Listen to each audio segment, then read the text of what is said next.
aristeguinoticias.com y Enrique Dussel presentan 2020, la pandemia.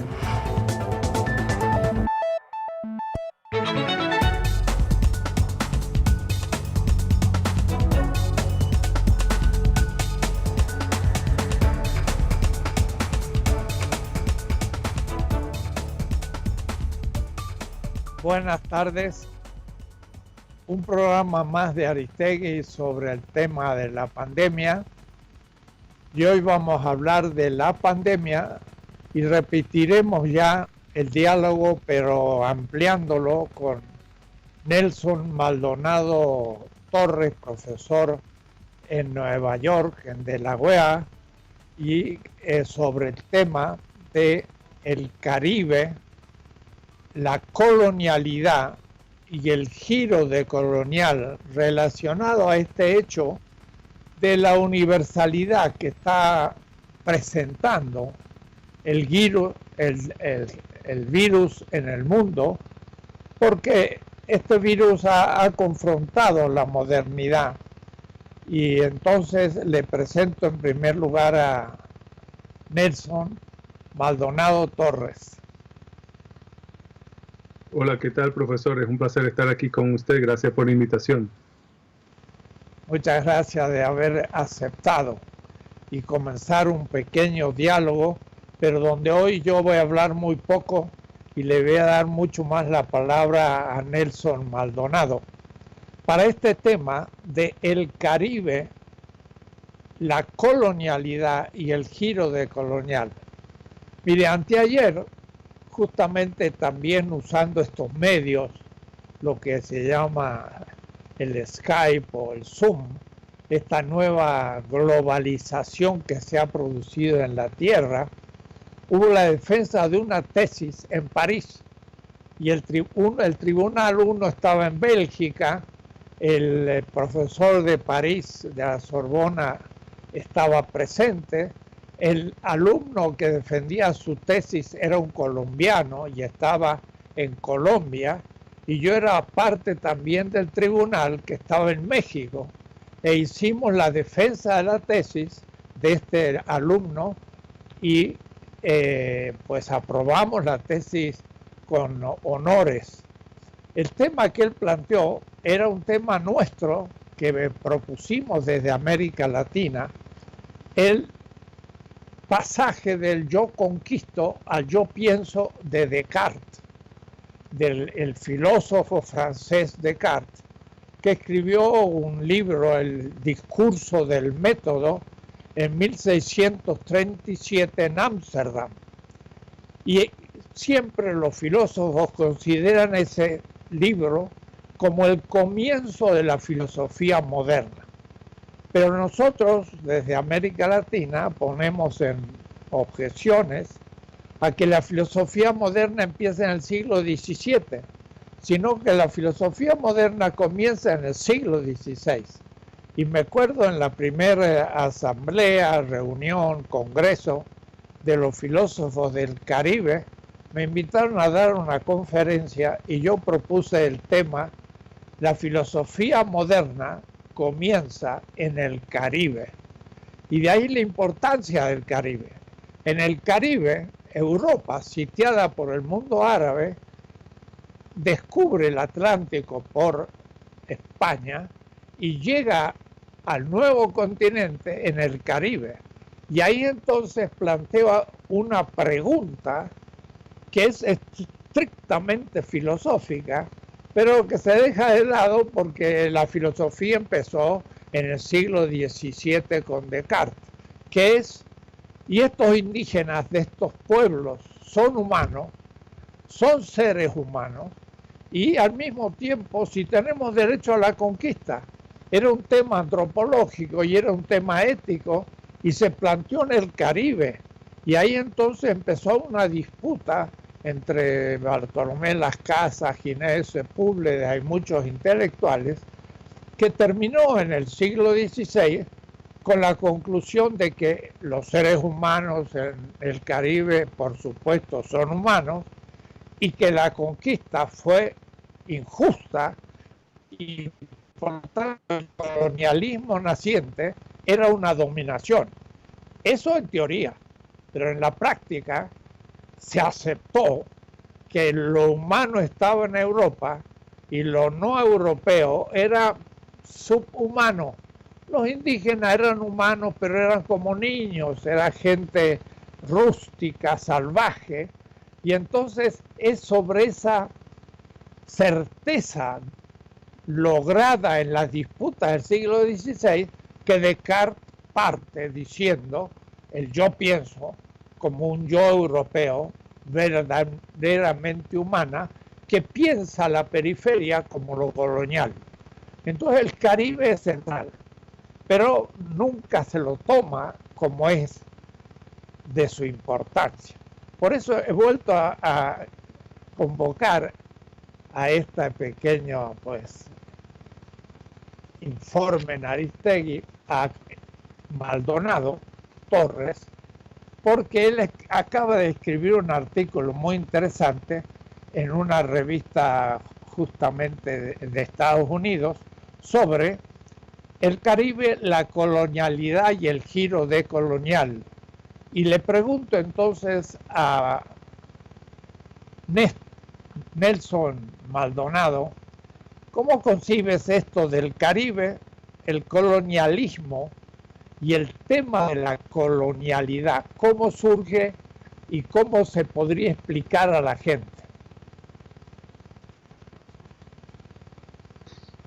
Sí, profesor, gracias por esta exposición que hizo. Recuerdo claramente cuando dio esa exposición en la Asociación Caribeña de Filosofía, insistiendo en la importancia de reconocer el Caribe como el comienzo de esa filosofía moderna.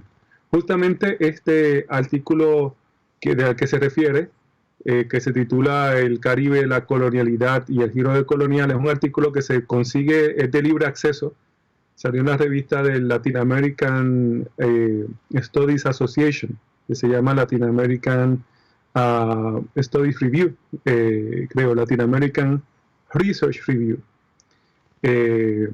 Y ese artículo primero se basa en una conferencia magistral que tuve el honor de dar en La Habana, en el contexto de la reunión del Caribbean Studies Association, de la Asociación de Estudios Caribeños, ¿no?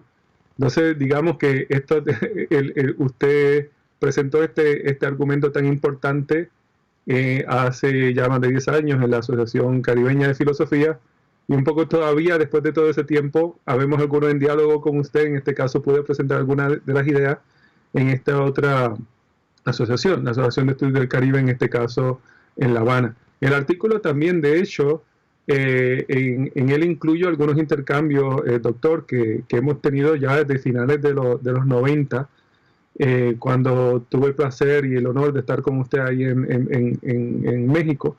Y entonces a partir de eso, pues pude conocer mejor a intelectuales de la altura de Walter Miñolo y luego a Quijano y a otros colegas, Ramón Goldfogel, etcétera, que ya conocía de antes también y que hemos mantenido trabajo. Pero de todas formas quería traer también esa parte, digamos, histórica, que estos argumentos, digamos, no simplemente salen así de la nada, sino que son parte de conversaciones muy largas y son proyectos intergeneracionales que mantenemos. Entonces es un placer estar aquí dialogando sobre eso con usted. En términos en cuál es la relación entre Caribe y modernidad, creo que, o entre Caribe y colonialidad, un poco usted ya lo dice cuando plantea lo central que es el Caribe para entender la filosofía moderna, por extensión también la modernidad. Y bueno, si lo que llamamos la colonialidad es una parte intrínseca de la modernidad, entonces si había modernidad, ya había colonialidad. Y si el Caribe fue el primer lugar donde se dio esa modernidad y esa filosofía moderna, pues entonces también fue el primer lugar donde se dio la colonialidad, al menos en el Nuevo Mundo, en el tal llamado Nuevo Mundo, y al menos de una forma quizás con una sistematicidad que no había alcanzado antes, aun si antes habían habido momentos en la península ibérica, en el contacto de de los que luego se llamaron portugueses, los que luego se ganaron el reino español, los reinos españoles, con África, con las Islas Canarias.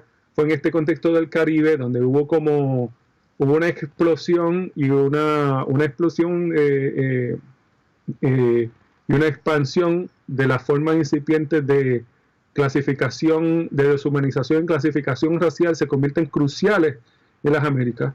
Y los sujetos indígenas y luego las personas que fueron raptadas de África y traídas como esclavas y esclavos, pues se convirtieron como una piedra perpendicular, crucial, fundamental en lo que se convirtió en la modernidad, colonialidad. Entonces, ¿cómo se puede describir esta modernidad y cómo es que en este momento, digamos, donde la iglesia todavía era tan fuerte, la llamemos así, esta modernidad, que esto usted lo trata ya en su pensamiento, ¿no? Que había una forma, no es una mera, en ese contexto ya no hay una mera extensión del mundo feudal, sino que se empiezan a establecer otras formas de concepción de lo humano y de ordenar la red social y el poder, cómo se empieza a articular el poder. Y bueno, de esa misma forma, en la modernidad se da lo que pudiera llamarse una hibris del sujeto que declara más independencia, quizás que muchas veces antes en el contexto del mundo cristiano-céntrico, una independencia para clasificar y conocer el mundo de acuerdo a sus propios criterios de racionalidad y de entendimiento, y menos con los criterios, digamos, que vienen simplemente de la tradición. Y hay que recordar que este contexto del llamado descubrimiento mismo creó un impacto muy fuerte a las tesis que se tenían entonces sobre la geografía mundial, sobre cómo era el mundo y cómo era el universo, ¿no? Desafía la visión cristiana que se tenía del universo y del mundo.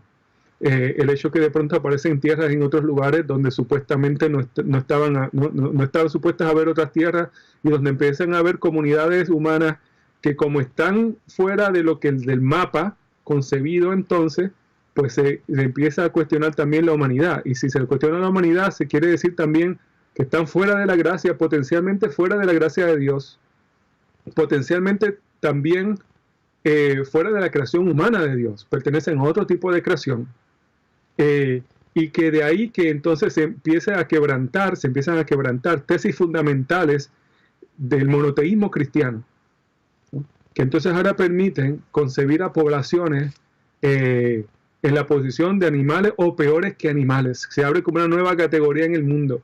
Y la subjetividad moderna un poco surge creado, ¿no? Una subjetividad bifurcada, por un lado, de sujetos que encarnados con unas ciertas marcas que los lleva a pensarse como esos sujetos tomando el lugar de Dios un poco, ¿no? La autoridad para nombrar el mundo, para clasificar, para ordenar, y otros sujetos que no simplemente son explotados, sino que están fuera de el horizonte de lo humano, digamos, y de alguna forma crear un mapa nuevo del mundo, donde ya simplemente no hay una división entre lo divino, lo humano y la naturaleza, sino entre lo divino, lo humano, la naturaleza, y estas comunidades que están todavía más abajo, porque son comunidades que no solamente se las cosifica, como digamos se tiende a cosificar la naturaleza, sino son comunidades que son recipientes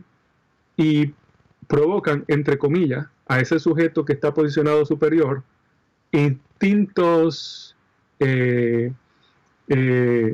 muy bajos, ¿no? Tenebrosos, que llevan al genocidio, que llevan a la tortura. Franz Fanon decía, del Caribe. Y toda esa forma de vida basada en la tortura, en el masacre, todo esto se empieza a ver luego con el sistema de plantación, con la esclavitud racial, con la forma de ordenar el mundo moderno, que utilizó el Caribe como un laboratorio central y el momento de implantación. No es el primer laboratorio, pero se convierte en el laboratorio donde digamos, se arma el proyecto que entonces se va a hacer global. Y de ahí que la colonialidad esté tan vinculada a la modernidad y al Caribe. Muy bien, este sería como el primer tema de tu artículo, y que lo expresas de manera muy convincente. Y ahora una expresión que tú también hiciste, no sé si en primer lugar, pero de los iniciadores, así como se hablaba del giro lingüístico o el giro pragmático en el caso de Apple, tú entonces empiezas a hablar de un nuevo giro de todo el pensamiento y también especialmente filosófico, pero también en la literatura, en la historia, en la sociología, en todas las ciencias humanas y las ciencias en general, de el giro decolonial. ¿Cómo tú concebiste este concepto y cómo lo puedes explicar un poco a un público más general? Sí, el concepto tiene una génesis, digamos, inmediata en eso del 2004, 2005, por ahí, y es que yo hacía unos años antes estaba un poco soñando con un tipo de evento donde se trajeran voces haciendo filosofía, pensamiento crítico, pensamiento decolonial de América Latina, del Caribe y de los Estados Unidos, ¿no? De las teóricas chicanas, los latinos y latinas de los Estados Unidos, etcétera. Porque era claro que, aunque por un lado algunos tuvieran tendencias, digamos, habermasianas, otros tuvieran tendencias postestructuralistas, otros tuvieran tendencia Foucaultiana o derridiana o de otro tipo, que de alguna manera habían cierto relación con esas formas de pensamiento, pues era claro, otro de la fenomenología, por ejemplo, era claro que a través de esas diferencias se estaba dando, habían cosas en común. Y se podía hablar de que no era que habían personas racializadas de América Latina en el giro fenomenológico, en el giro semiótico, en el giro pragmático, etcétera, en el giro lingüístico, sino uno podía detectar un giro que se estaba dando con intelectuales, con teóricos, en diálogo con estas tendencias europeas más que nada, pero era claro que estaban inaugurando o estaban ejercitándose en un otro giro distinto. Y estaban haciendo giros, tomando de la fenomenología, tomando del postestructuralismo, tomando de distintas posiciones, pero era claro que había un elemento original que no se remitía simplemente a los que tomaban de esas posiciones europeas, ¿no? Había una innovación que excedía lo que traía ese pensamiento europeo, y eso era lo que conectaba, ¿no? En una forma más clara, el pensamiento de la liberación latinoamericana, por ejemplo, trata de hacer eso de forma muy explícita, leyendo a todos estos otros giros y poniéndolos como en su lugar y tomando elementos y armando otra arquitectónica, como usted hace en su trabajo, doctor. Pero en este caso era claro que el tema de la descolonización era un tema muy frecuente ya con el trabajo, en diálogo con el trabajo de Quijano, pero no solamente de Quijano, también en diálogo con pensamiento crítico que se alimentó de las protestas en relación al 5º centenario del llamado descubrimiento, de la invasión. Alrededor de entre 1989 y el 92-93 hubo una efervescencia de miradas críticas al pensamiento europeo, que era justo coincidía con la crisis del marxismo histórico, del marxismo, digamos, establecido, y sabemos que diferenciamos al pensamiento de Marx del marxismo, pero un cierto marxismo estaba en crisis con la caída del muro de Berlín, ¿no? Y con la caída del bloque soviético, y en ese mismo momento, en esa crisis, surge sobre todo liderados por comunidades intelectuales indígenas de las Américas y de Australia y de otros lugares que cuestionaban la llamada celebración del 5º centenario. El mismo libro de usted, doctor, usted escribe un libro sobre la invención del otro, la invención del indio, etcétera. Usted es uno entre tantos otros. Quijano empieza a escribir. Yo creo que ese es el motor en ese momento, que lo he llamado un momento crucial del giro decolonial, ¿no? Quizás el tercer o cuarto gran momento que hemos tenido en esa modernidad de los 500 años. En 1992 fue uno de esos motores que impactó. Y de ahí empieza, todo lo que empieza después por eso es que 10, 11, 12 años más tarde, inclusive antes, uno empieza a notar todas estas vertientes teóricas donde el tema de la colonización, la modernidad y la descolonización como un proyecto incompleto está en el centro. Pues yo entro bien al debate final de los 80 y bueno, estoy observando todo esto y ya con la idea de hacer un evento que trajera estas voces. Bueno, ¿cómo llamar este evento? De ahí fue que salió la idea del giro decolonial, para expresar tanto lo que se quería poner en el evento, que no era solamente traer, mostrar las conexiones entre pensadoras y pensadores de las Américas, de América Latina, el Caribe, romper esta geografía dominante, no, que nos divide, allá está América Latina, acá están los latinos de Estados Unidos o Estados Unidos, allá está el Caribe, etcétera, romper con ese sentido de geografía.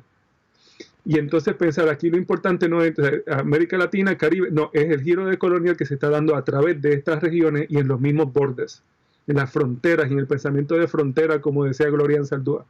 Y no es único tampoco de esta región, porque hubo dos grandes olas de descolonización, una en las Américas y la otra en África, en Asia. Así que ya desde entrada se veía que era nada más tocando, era como una sombrilla donde todavía había mucho que recoger, que tocar, que vincular. Y de hecho, en los últimos 7 o 8 años, mucho del trabajo que yo he hecho personalmente está ligado a África y a ligar este giro decolonial de las Américas con el giro decolonial en África y pensar conjuntamente y a través de esos diálogos producir nuevo pensamiento y nuevas categorías también. Entonces, el giro decolonial vino un poco, se remite a ese contexto, a esa forma. Yo tuve, como dije, el privilegio de estar con usted, doctor, en el 98, antes que surgiera la idea de esta conferencia. Pero esas experiencias, esos diálogos con ustedes, recuerdo conversaciones amplias sobre el valor y los límites del giro semiótico, del giro lingüístico, del giro pragmático. Y ya ahí se anunciaba todos estos temas, no se habían puesto estos nombres, pero ya ahí se estaba haciendo se estaba haciendo antes, y no solamente nosotros, otra gente también. Pero estos fueron los factores que llevaron para que entonces se conjugara y saliera el término y entonces convocara de alguna forma, y creo yo que ha ayudado a establecer estos lazos y estas vinculaciones entre pensamiento del sur, a nivel no solamente de las Américas, sino a nivel también más amplio. Y eso ha sido fundamental con el giro, con el concepto de giro decolonial. Muy bien, muy bien. Sí, creo que tú muestras este nuevo aspecto que se ha globalizado, o es decir, yo creo que es un primer aporte latinoamericano al pensamiento mundial. La cuestión del giro decolonial que está ahora ya cumpliéndose en toda su forma.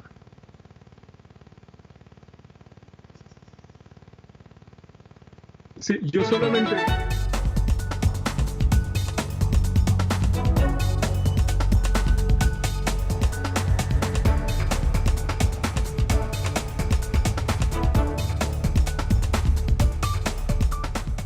Prevención de COVID-19 en la actividad laboral. Estéticas y barberías. Riesgos específicos de la actividad. En el trato y la convivencia con los compañeros de trabajo, contacto cercano u objetos y superficies de uso común. En la atención a los clientes que pueden ser asintomáticos y no tener capacitación para la prevención del COVID-19, contacto cercano, exposición a gotitas al hablar, toser o estornudar. Al compartir batas, toallas, peinadores, gorras que no hubieran llevado la adecuada limpieza y desinfección. Durante la actividad laboral. En el salón. Limpia los empaques y productos cuando lleguen antes de guardarlos en donde corresponda. Limpia 2 o más veces al día las superficies de uso común, encimeras, mesas, espejos, sillas o sillones, reposapiés, carritos de trabajo, baños, lavamanos, puertas, manijas, pasamanos, sitios de residuos. Cada empleado tiene su área de trabajo aislada, tanto como sea posible, incluso con barrera física. Coloca botes de basura con pedal. Procura no realizar barrido en seco. Fomenta el levantamiento del cabello con cepillo y recogedor pequeños. Todo el personal tiene las uñas cortas, sin pintar, sin reloj y sin alhajas en las manos, así como lavar o desinfectar sus manos antes y después de cada servicio. Si los clientes dejan propina, destinar un recipiente o contenedor individual para ese fin, con el objetivo de que el trabajador no tenga contacto con el dinero.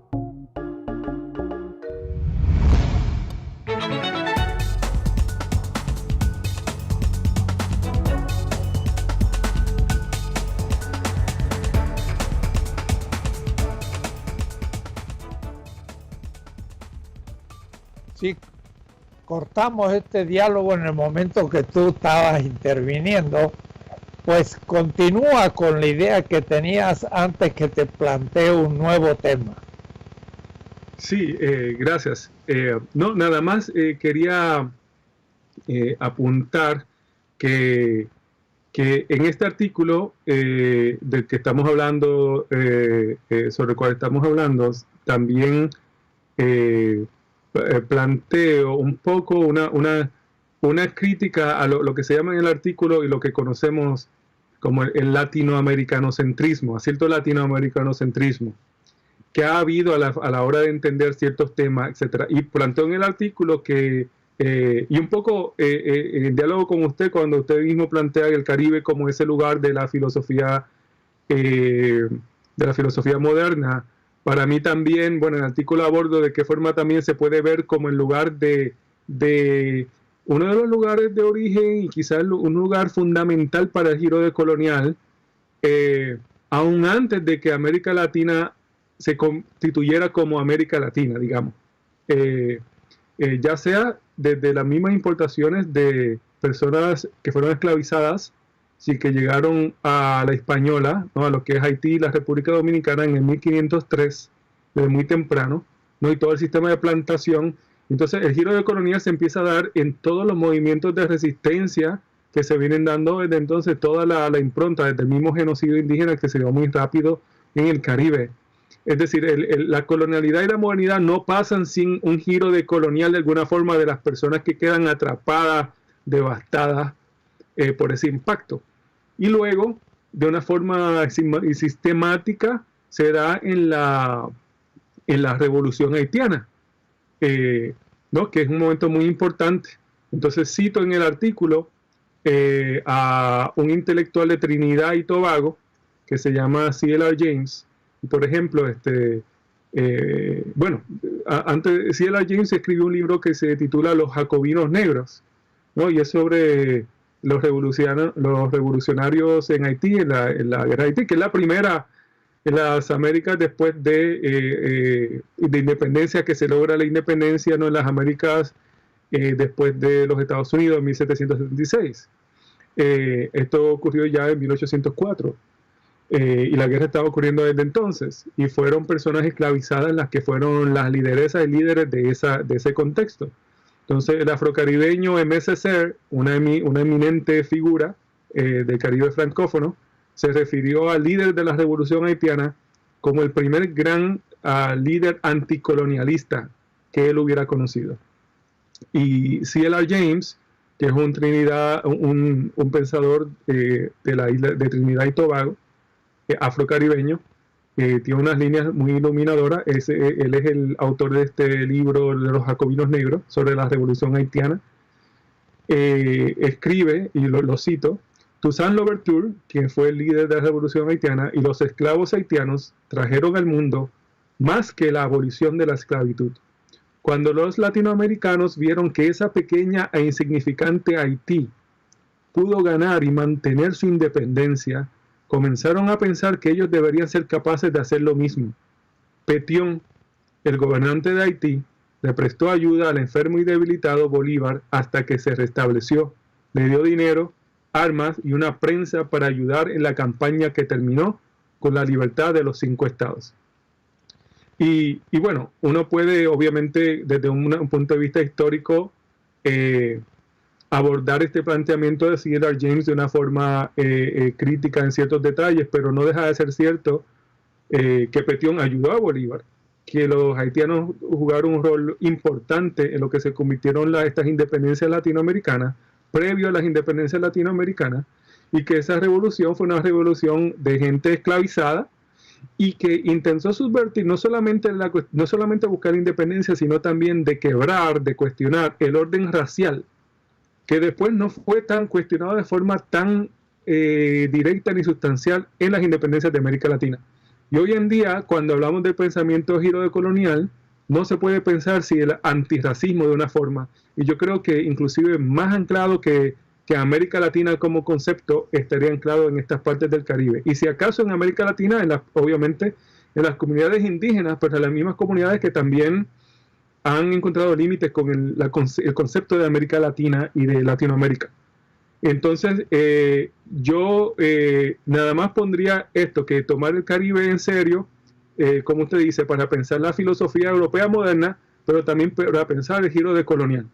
Entonces, en ese sentido, yo quisiera insistir un poco en esa importancia del Caribe, que sea un tema para continuar discutiendo, pero el artículo intenta contribuir argumentos para entender esta importancia del Caribe y ante lo que ha sido por parte sobre todo de los estudios de área, pero también por discursos nacionalistas y a veces antiamericanos, y se entiende porque antiimperialistas, entonces sobresalta a lo latinoamericano, pero a veces termina ocultando otras áreas que están dentro de ese espacio que se ha bautizado como latinoamericano, y quizás esas áreas han contribuido todavía más que el discurso típico latinoamericano mismo. Entonces creo que es importante visibilizar todos esos múltiples espacios y proyectos, y entre ellos el Caribe, que es lo que me interesa resaltar en este artículo. Claro, y estoy contigo completamente, y con esta expresión que has dado que suena raro, el centro latinoamericanismo. Está muy bueno y es como un neologismo que acabas de proponer, que también hiciste un filósofo hoy que enseña en Brasil, aunque es de origen argentino, Carlos Bauer, de la centralidad de la revolución haitiana, porque la revolución haitiana justo hace como la mancuerna, como el pasaje de la revolución latinoamericana de la emancipación más bien de corte indígena de los pueblos originarios con la emancipación latinoamericana pero de los esclavos traídos del África, y esto hace a su vez un puente con los latinos de Estados Unidos, que en gran parte son centroamericanos y no indígenas en su origen, sino más bien ligados al proceso de la emancipación de la esclavitud. Y eso es un fenómeno caribeño y no propiamente latinoamericano continental. Quiere decir que es muy importante hoy lo que has dicho en cuanto a que el pensamiento afro e indígena latinoamericano se encuentra en el continente latinoamericano, en el Caribe, y hoy son los latinos de Estados Unidos lo que amplía la discusión. Y de ahí entonces que la tercera pregunta, que es parte de tu artículo, se denomina ¿qué será el giro decolonial entendido en forma estrecha el proyecto modernidad, colonialidad, decolonialidad? Que es el tercer tema que te puedes extender porque tenemos unos 25 minutos para discutir la cuestión. Sí, bueno, aprovechando el tiempo, entonces apunto también que para mí ha sido muy importante y revelador encontrar intelectuales en Brasil, justamente. En Brasil también hay una tradición, ha habido cierto cuestionamiento del discurso latinoamericanista, ¿no? Porque usualmente como que se toma y no se toma Brasil en serio. Brasil tiene su propia historia con Portugal, su propia historia de relación colonial con Portugal, que es distinta a la de otros sectores de América Latina, en adición que la lengua es distinta también, y en adición que en parte el Caribe se extiende a las costas por el norte de Sudamérica, pero se sigue extendiendo este régimen de la esclavitud, y el régimen que fue transcendental en el Caribe también impacta fuertemente a la parte, por ejemplo, norte de Brasil.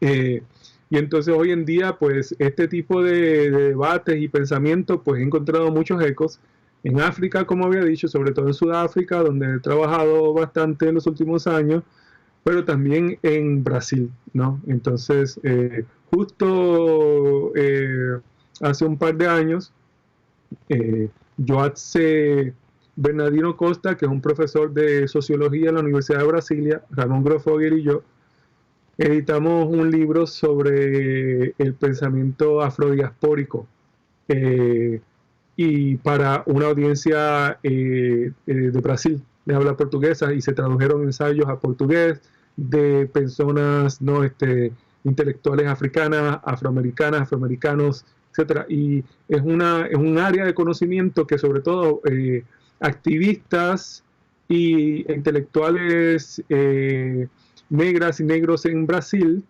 usualmente encuentran muy clave para su propio pensamiento, ¿no? Distinto, digamos, a otro tipo de orientaciones intelectuales que han sido más importantes, más abrazadas por la inteligencia, digamos, académica mestiza y mestizo blanca. Esto se está dando, estas divisiones son muy claras y a veces, pues bueno, el Caribe, hay partes del Caribe que están más cerca de Brasil que de otros lugares que están más cerca geográficamente, y lo mismo de África, y lo mismo con Estados Unidos. Entonces estamos viendo una producción de pensamiento multilingüe, multiregional, que está desobedeciendo las formas de entender y dividir las áreas, ¿no? Y los discursos de área y los continentes. Por eso también en otros lugares he hablado de la necesidad de desarrollar un pensamiento postcontinental, ¿no? De imaginar otras configuraciones de espacio, tiempo y pensamiento y subjetividad. Y es algo que se vuelve muy claro cuando uno hace todos estos lazos con otras y otros productores de conocimiento en la academia y fuera de la academia. Y a veces este pensamiento se encuentra de forma más creativa fuera de la academia, porque en la academia somos disciplinados a ver las cosas con ciertas categorías, ¿no? Y a contribuir a discursos ya hechos y cortados de una forma. Pero cuando se hace trabajo académico, producción de conocimiento intelectual y teórica fuera del régimen de la disciplina, en movimientos, por ejemplo, entonces hay mucha más libertad de pensamiento y se nutre de distintos tipos de pensamiento teórico que vienen de la academia, fuera de la academia, del arte, como forma de pensamiento también, y del mismo pensamiento estratégico activista. Entonces, bueno, quería apuntar eso porque sobre todo Brasil es un lugar tan importante para este tipo de pensamiento, y una recepción muy, muy fuerte. Y no es extraño. Para nosotros viviendo del Caribe y de las partes subterráneas de los Estados Unidos, pues también, porque entonces en Estados Unidos ha habido una segregación y un régimen racista muy fuerte, y a veces hasta los blancos mestizos que vienen de América Latina pues se dan cuenta que al final viven encerrados en un orden social que es de tipo racial, y que cuando vuelven a sus países de América Latina entonces se empiezan a dar cuenta también cómo quizás ellas y ellos lo han reproducido por tanto tiempo sin darse cuenta a veces. Entonces, bueno, eso ocurre también. Acá, esto es ligado con la pandemia, porque acá se está dándonos el fenómeno también de lo que llaman latinos por Trump, por Donald Trump. Entonces hay que estudiar también qué tipo de latinos, por qué, cómo es que encajan esta visión a veces de migrantes que vienen de otros lugares, a veces aún con la existencia de las prisiones, de las deportaciones, de los niños y las niñas que han sido sacadas de los brazos de sus padres y sus madres y puestas en estas pequeñas prisiones. Aún con todo eso, ¿qué es lo que hace que migrantes de América Latina, digamos, gente que acá se les llama latinos, todavía encuentren una esperanza en un discurso por ejemplo, de Donald Trump? Eso tiene su raíz no solamente aquí dentro, eso también viene de raíces que están compartidas entre los Estados Unidos y América Latina. Entonces, todo este discurso creo que ayuda a socavar, ¿no? Y a revelar estas continuidades que hay y que estos conceptos, Estados Unidos, América Latina, etcétera, a veces no dejan ver por completo. Con respecto al tema del giro del colonial de forma estrecha, lo que quiero decir con esto es que mucha gente ha conocido o relaciona el giro del colonial con el trabajo de ciertos académicos, expertas que producen literatura académica, ensayos, libros, que tratan el tema del pensamiento colonial, extienden la teoría de colonial de distintas formas. Muchas de las cuales estuvieron en diálogo con Aníbal Quijano y con Walter Miñolo, con su propio trabajo, profesor, desde los 90, desde mediados hacia adelante. Y entonces, temprano en los años 2000, el pensador también muy importante, antropólogo colombiano Arturo Escobar, escribió un texto donde ya Escobar estaba viendo también lo que se estaba armando teóricamente, y lo llamó un proyecto de investigación, modernidad, colonialidad. Proyecto de investigación, modernidad, colonialidad, ¿no? Y en este ensayo planteo que, bueno, que en parte lo bautiza de latinoamericano por distintas razones, pero una de ellas, entre otras, y obviamente tiene una raíz fuerte en lo que sería América Latina. Lo que planteo en este ensayo es que no solo hay una presencia del Caribe muy fuerte que como que nunca se hace explícita cómo debe hacerse, y eso es lo que intento hacer en este ensayo.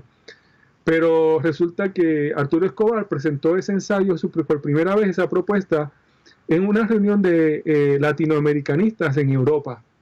Entonces yo podía entender muy bien cómo un antropólogo, un pensamiento colonial, está entre esa audiencia de latinoamericanistas que está diciéndole, miren, están un proyecto de investigación nuevo, está emergiendo desde América Latina, mírenlo aquí, como esto nos concierne, esto está directamente relacionado a lo que estamos hablando.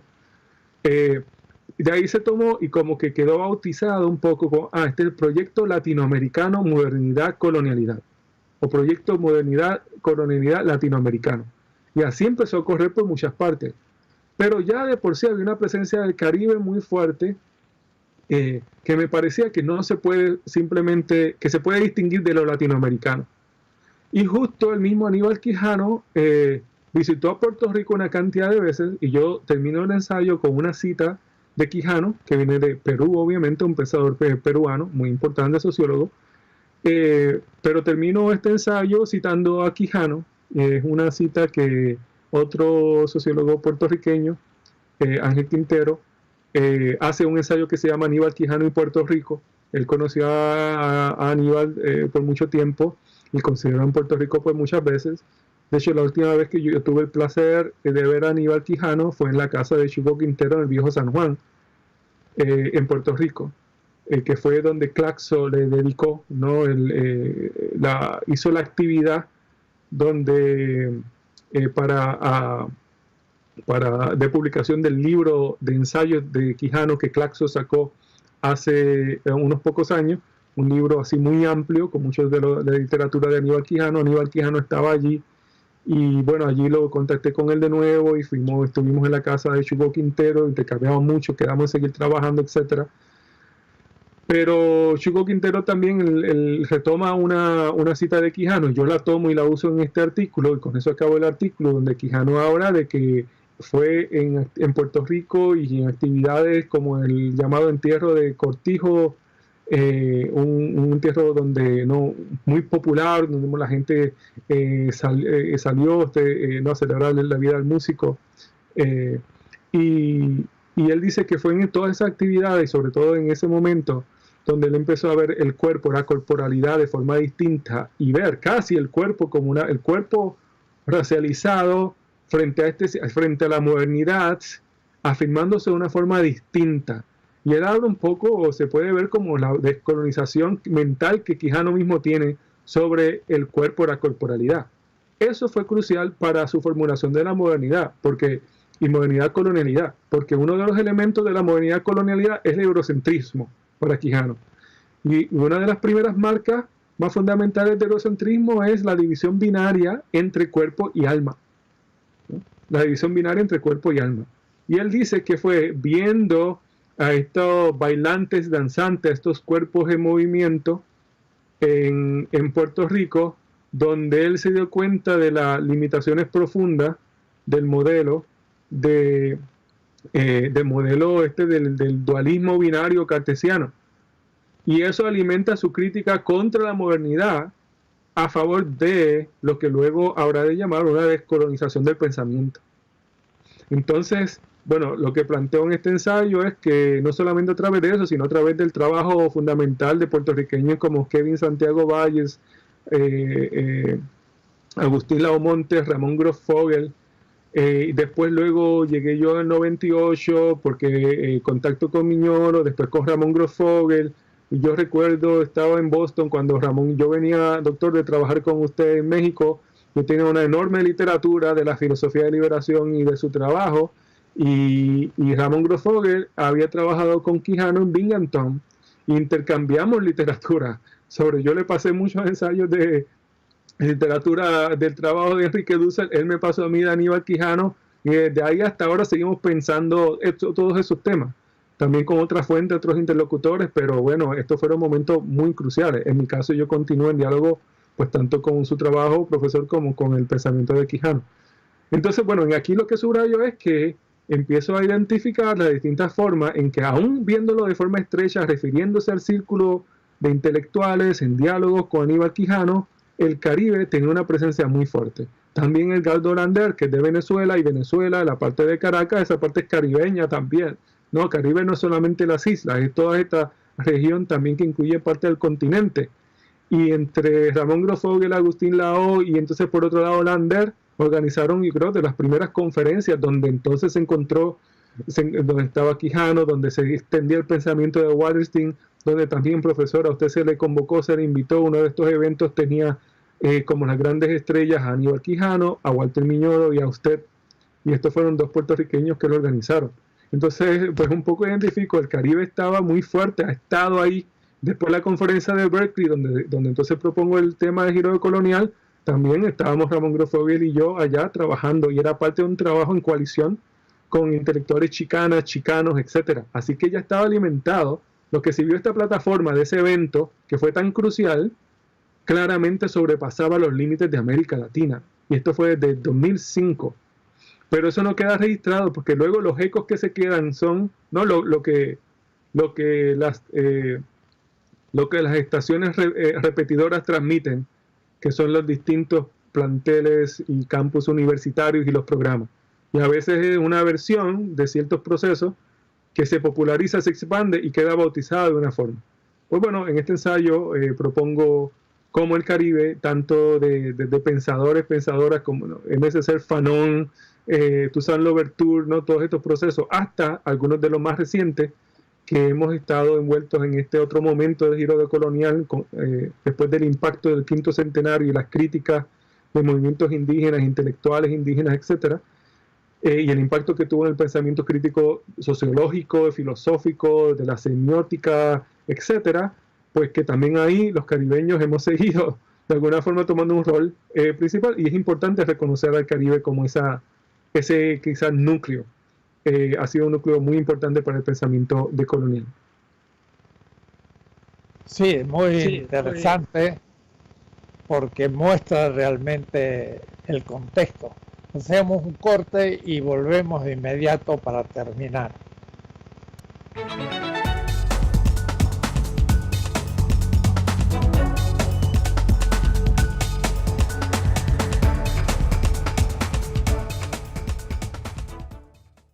Prevención de COVID-19 en la actividad laboral. Estéticas y barberías. Organice la jornada de trabajo eficiente. Organiza la cita por vía telefónica o electrónica para evitar espera y aglomeraciones. Considera un tiempo de margen para efectuar limpieza entre cliente y cliente.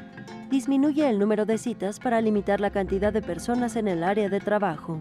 Limita la zona de exposición de productos a la venta, haciéndola solo accesible al personal del salón. De ser posible, proporciona batas desechables para cada cliente y destina un contenedor específico para tal fin. Lavado o desinfección de manos antes y después de recibir la mercancía. Separa los lugares de los trabajadores tanto como sea posible, colocando una barrera física y marcas en el piso. Propicia que cada trabajador tenga sus propios utensilios, peines, cepillos, pasadores, pinzas, tijeras, secadoras, tenaza, plancha para cabello, shampoo, spray, gel, cera, crema para peinar, etc. Si debe compartirlos, se deben lavar y desinfectar antes de entregarlos. Organiza sentidos de circulación de personal y clientes para evitar el contacto. De ser posible, deje las puertas abiertas para limitar el contacto de manos con pomos o manijas. Implementa días para permitir una limpieza profunda. Fomenta el pago electrónico. Limpia las terminales electrónicas entre cada uso.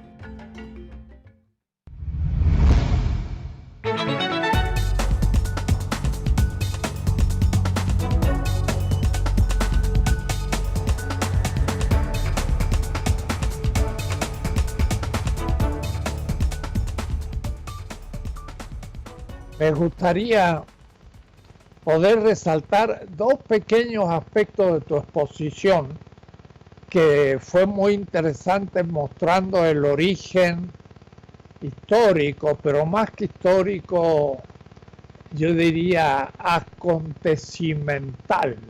Es decir, qué reuniones y dónde, qué personas empezaron a pensar todo esto.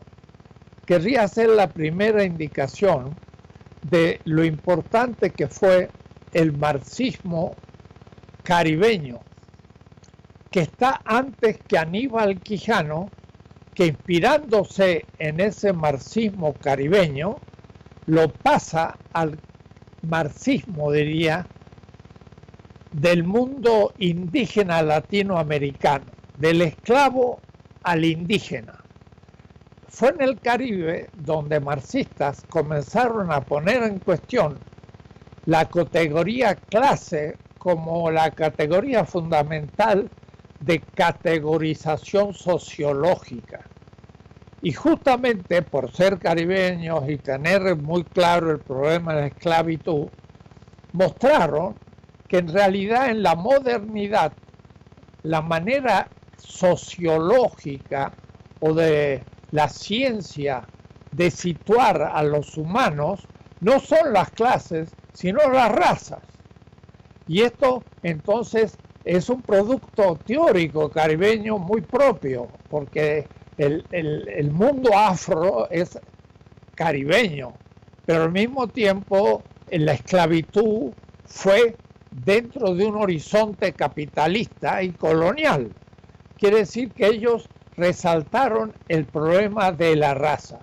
Y Aníbal Quijano se inspira en los marxistas caribeños, y siendo él un gran marxista peruano, toma el tema de la raza y lo aplica a América Latina y muestra algo que los latinoamericanos habían como dejado en segundo plano. Hablaban de la lucha de clase los marxistas, pero se habían no descubierto el tema de la dominación de la raza. Quiere decir que Aníbal Quijano abrevió ese tema, lo bebió en Binghamton junto a Wallerstein y a caribeños y lo aplicó a América Latina. Esa ligazón a veces no se descubre, primero. Y la segunda cuestión que tú planteaste muy fundamental es que el pensamiento decolonial y el giro decolonial, como tú comenzaste a llamarlo, se basa en una concepción unitaria de la corporalidad y no dualista. En mi caso personal, trabajé mucho antes que el tema de la filosofía latinoamericana, el tema de la antropología. Y me llamó la atención siempre el dualismo griego, y tengo un librito muy antiguo, escribí en París en 1961, el humanismo helénico, donde mostraba cuerpo-alma. Y eso llega hasta Descartes. Mientras que el pensamiento semita, y por eso estuve 2 años en Israel, hablaba el hebreo, etc., tiene una concepción unitaria de la corporalidad. No piensa en cuerpo-alma, piensa en un concepto de carne unitaria. Y cae en el dualismo posteriormente en la Edad Media y moderna. Y yo escribí un libro, El dualismo en la antropología de la cristiandad.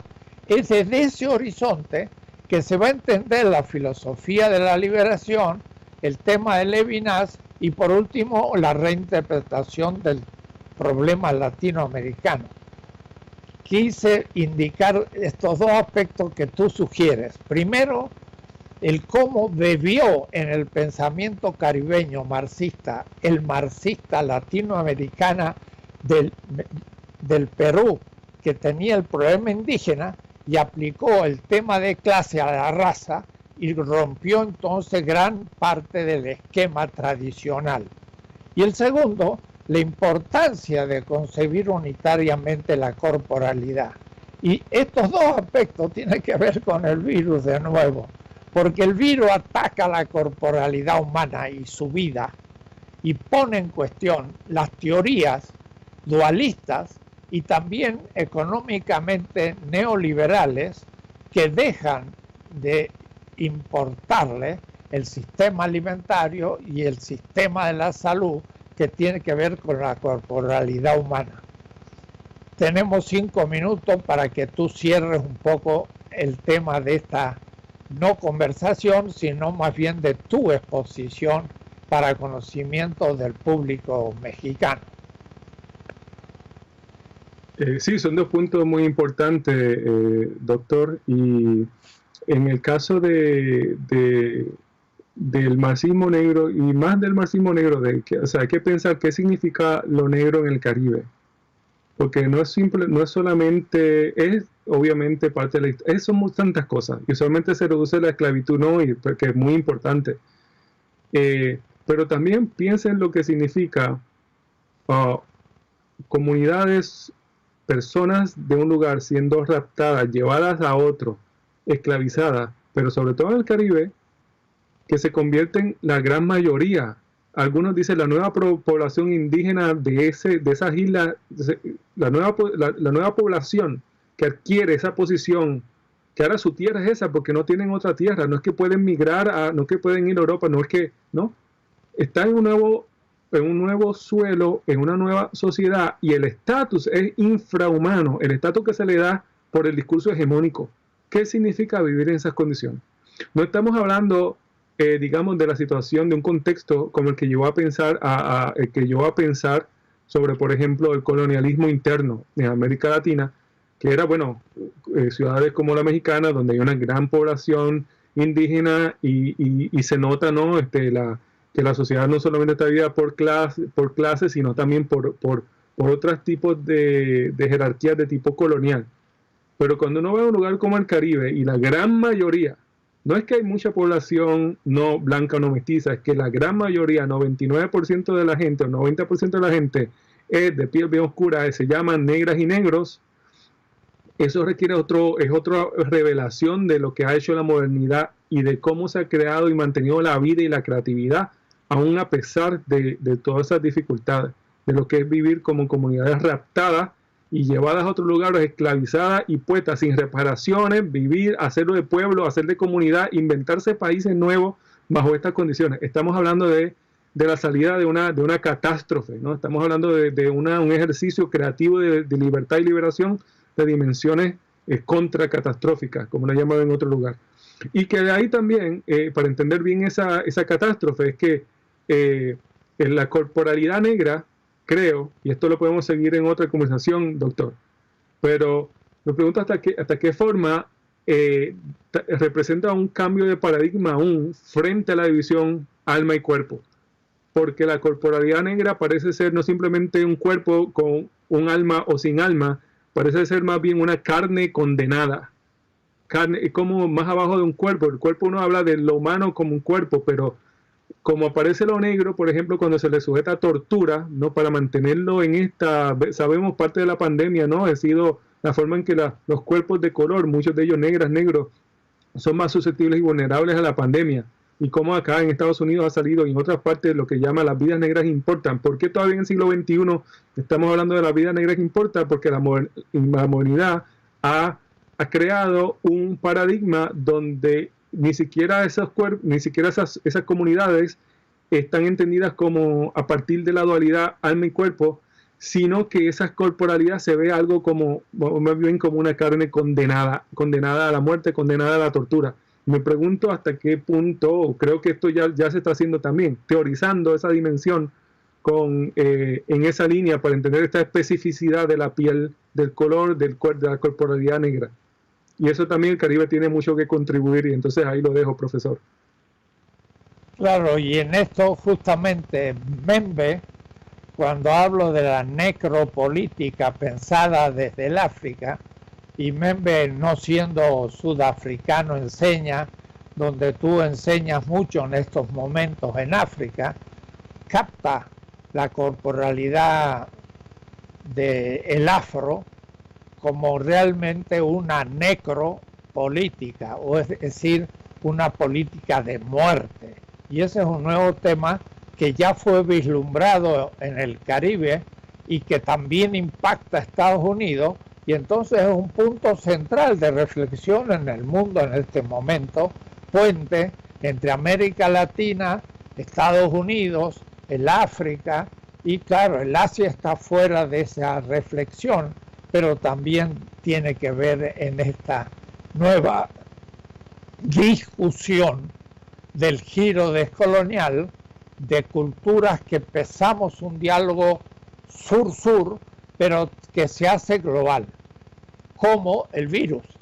Y el virus nos ayuda en cierta manera a vivir esa globalización, pero del pensamiento.